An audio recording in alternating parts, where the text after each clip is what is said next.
দিনাজপুরের গোরে শহীদ বড় ময়দানে আসতে শুরু করেছেন মুসল্লিরা। ঈদের প্রধান জামাত অনুষ্ঠিত হবে 8:30টায়।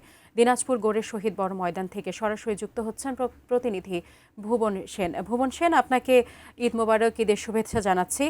কি অবস্থা দেখতে পাচ্ছেন? আর কিছুক্ষণ পরেই তো প্রধান জামাত অনুষ্ঠিত হবে।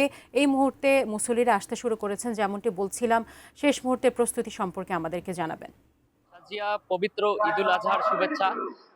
পবিত্র ঈদুল আজহার যে প্রধান জামাত এই দিনাজপুর গোরে শহীদ বড় ময়দানে লাখো মুসল্লির ঢল নামে প্রতি বছরেই।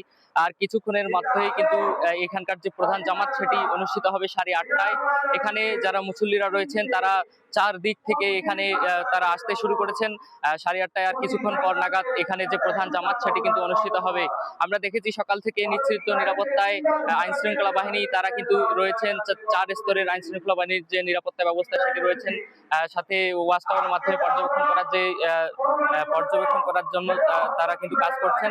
আমরা ইতিমধ্যেই আপনাকে যদি দেখানোর চেষ্টা করি যে দিনাজপুরের গোরে শহীদ বড় ময়দানে ইতিমধ্যেই মুসল্লিরা তাদের যে নামাজ আদায় করার জন্য এখানে দল বেঁধে তারা এই ঈদগাহ ময়দানে ঢুকতেছেন। এবং আজকে যেহেতু ঈদ জামাত যেহেতু 8:30টায় অনুষ্ঠিত হবে, সেহেতু তারা এখান থেকে যে তাদের যে কোরবানির যে আয়োজন সেটি কিন্তু তারা করবেন।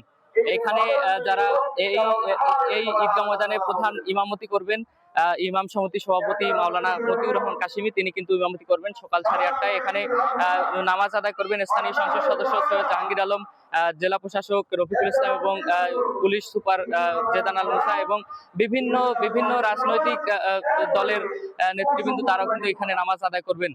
ইতিমধ্যেই মাঠে মুসল্লিরা আসতে শুরু করেছেন।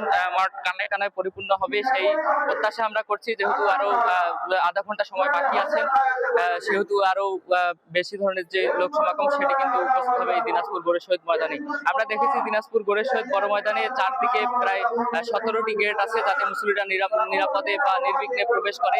প্রবেশ পথেই আইন শৃঙ্খলা বাহিনীর যে মেটাল ডিটেক্টর সেটি কিন্তু বসানো হয়েছে এবং মুসল্লিরা যাতে নিরবিচ্ছিন্ন ভাবে তাদের যে উজু করার ব্যবস্থা সেটি কিন্তু করা হয়েছে। একসাথে 400 জন মুসল্লি এখানে উজু করতে পারবেন। 6000 লিটার পানি এবং বিশুদ্ধ পানির জন্য কিন্তু 1500 লিটার পানি এখানে স্টক করা আছে। যেহেতু মুসল্লিরা দূর দূরান্ত থেকে এই ঈদগাহ মাঠে কিন্তু নামাজ পড়তে আসে বা নামাজ আদায় করতে আসে।